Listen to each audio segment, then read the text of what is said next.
はいどうも皆さんこんにちは。今回は聖徳の地についてお話ししていきます。将軍でいうと徳川家宣と徳川家継の時代にあたりますが、彼らが将軍だった期間は3年ずつと短いこともあり、あまり有名ではありません。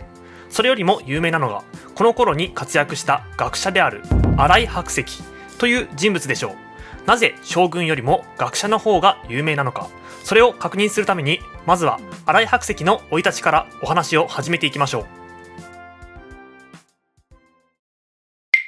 新井白石は明暦の大火の翌日にその避難所で生まれました。父は上総国久留里藩に仕えていた新井正成という人物で、子供の頃から学問が好きだったようです。しかし久留里藩の藩主が代替わりすると父と一緒に追放されてしまい、新井白石は浪人生活をするようになります。つまり新井白石は幼い頃から苦労した生活を送ってきたのです。そんな新井白石の一つ目の人生の転機は37歳の時でした。徳川綱豊の家庭教師に任命されたのです。さて、ここで出てきた徳川綱豊という人物ですが、一体誰なのかお話しします。以前の動画で徳川綱吉が将軍になった経緯を説明しました。その時に綱吉の兄に綱重という人物がいたと思います。新井白石が家庭教師となった綱豊はその綱重の息子です。綱豊と白石は幼い頃から苦労した生活を送っていた、学問が好きだった、真面目でまっすぐな性格だったといったように共通点が多かったこともあり、気が合う相手だったのでしょう。しっかりと話を聞き熱心に勉強する綱重と、その熱意に応えるべく熱血な指導をする新井白石といった図式で徳川綱豊は成長していきました。さて、ここで新井白石に2つ目の人生の転機が訪れます。徳川綱吉が死んでしまったのです。綱吉は跡継ぎが生まれないまま死んでしまいましたので、後継者問題が発生しており、次の将軍として綱豊が指名されていたのでした。将軍となる際に徳川綱豊は徳川家宣と名前を変えます。こうして江戸幕府第6代将軍徳川家宣の時代が始まったのです。徳川家宣が将軍となった。これに伴って家宣の家庭教師だった新井白石は強い影響力を持ち始めます。家宣の政治を自公、つまり家庭教師の新井白石と側用人の真鍋昭房が支えるという政治形態が出来上がったのです。この3人が中心となって行った政治を時の元号をとって聖徳の治と言います。さて、こうして始まった聖徳の治ですが、まず最初にしたことは前将軍である徳川綱吉の政治を刷新することです。民衆からの評判が悪かった生類憐みの令は即刻廃止。今まで生類憐みの令で罪に問われた人々を大量に赦免し、多くの人が罪を許されました。さらに綱吉時代の武家諸法度を全文改定。その際に市民の怨苦を致すべからざることと書かれていることからも、綱吉の政治が人々を苦しめたという反省が見て取れます。このように聖徳の治は綱吉の時代の悪かった点を改めるということをスタート地点としたのです。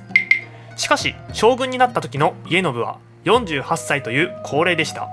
学問に精通した聡明な人物だったので、民衆からの期待は大きかったのですが、いかんせん将軍になったのが遅すぎたのです。すぐに寿命が来てしまい、将軍在職期間たった3年という短さでこの世を去ってしまいます。こうして将軍となったのが家宣の息子、7代将軍徳川家継です。しかし家継は当時まだ4歳、政治を行えるわけがありません。ということで側用人の真鍋昭房が時に厳しく時に優しく家継を養育していき、聖徳の治は家継、白石、昭房の3人で再スタートを切ったのです。さて、こうして再び始まった聖徳の治ですが、この政治には新井白石の思想や政治理念が強く反映されており、儒教的な政策が打ち出されています。その際に行った有名なことが皇室との融和、外交の改革、貨幣改鋳という3つのことです。貨幣改鋳については次回の動画で扱いますので、今回の動画では皇室との融和と外交の改革についてお話ししていきます。皇室との融和ですが、これは主に徳川家宣の頃に進められました。家宣が朝廷大好き人間だったことや、新井白石が朝廷を尊重すべきと考えたこともあり、この頃の幕府と朝廷の関係はとてもいいものでした。新井白石は徳川家で男子が生まれたら大きな国を与えて血統が途絶えないように対策している。なのに皇室では血統が途絶えないように対策がされていない。皇室が途絶えては大変だと考えて、皇室に対して皇室継続のため新しく分家を作ってはいかがかと提案します。こうして作られたのが寛永の宮家です。それまでの宮家は伏見宮、京極宮、有栖川宮の3家のみだったのですが、これによって分家は4つとなり、皇室の系統が途絶えにくくなりました。次に外交についてお話ししていきます。こちらは家宣と家継どちらの時代にも共通して進められました。そもそも外交というのは他の国から将軍に挨拶をしに来るというだけで、将軍はすごい人なんだと思われる効果があります。つまり将軍の権威を増すことに利用できるのです。新井白石はここに目をつけて琉球使節と朝鮮通信使に力を入れていきます。順番に説明していきます。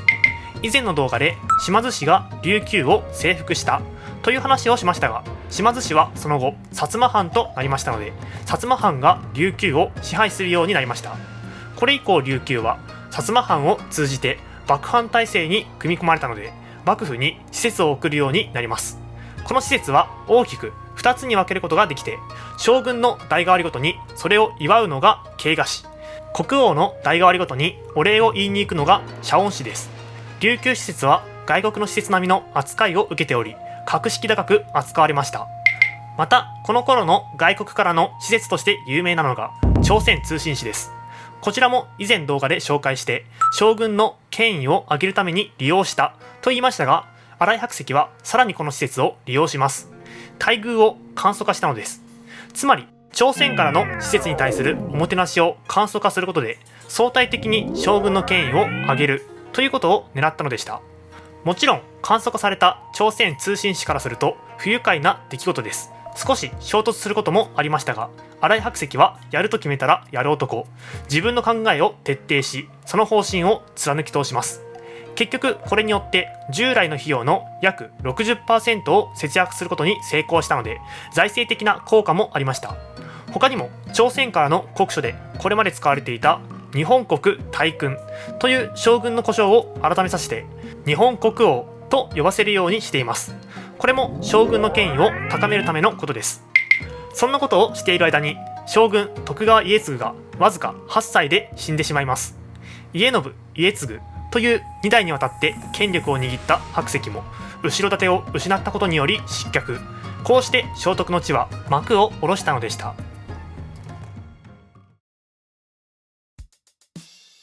さていかがだったでしょうか。学者である新井白石が深く関わった聖徳の地はこのようにして終わりました。家継は8歳で死んでしまったので、もちろん後継者はいません。再び後継者問題が発生します。特に今回の後継者問題は深刻で、家継が死んだことにより家光の血筋は途切れてしまいました。こうして現れるのが紀州藩出身の徳川吉宗です。ということで次の動画では徳川吉宗についてお話ししていきますと進みたいのですが、まずは一旦江戸幕府の財政についてお話しさせてください。ということで次の動画ではこれまでの江戸幕府の財政についてお話ししていきます。それではまた次の動画で。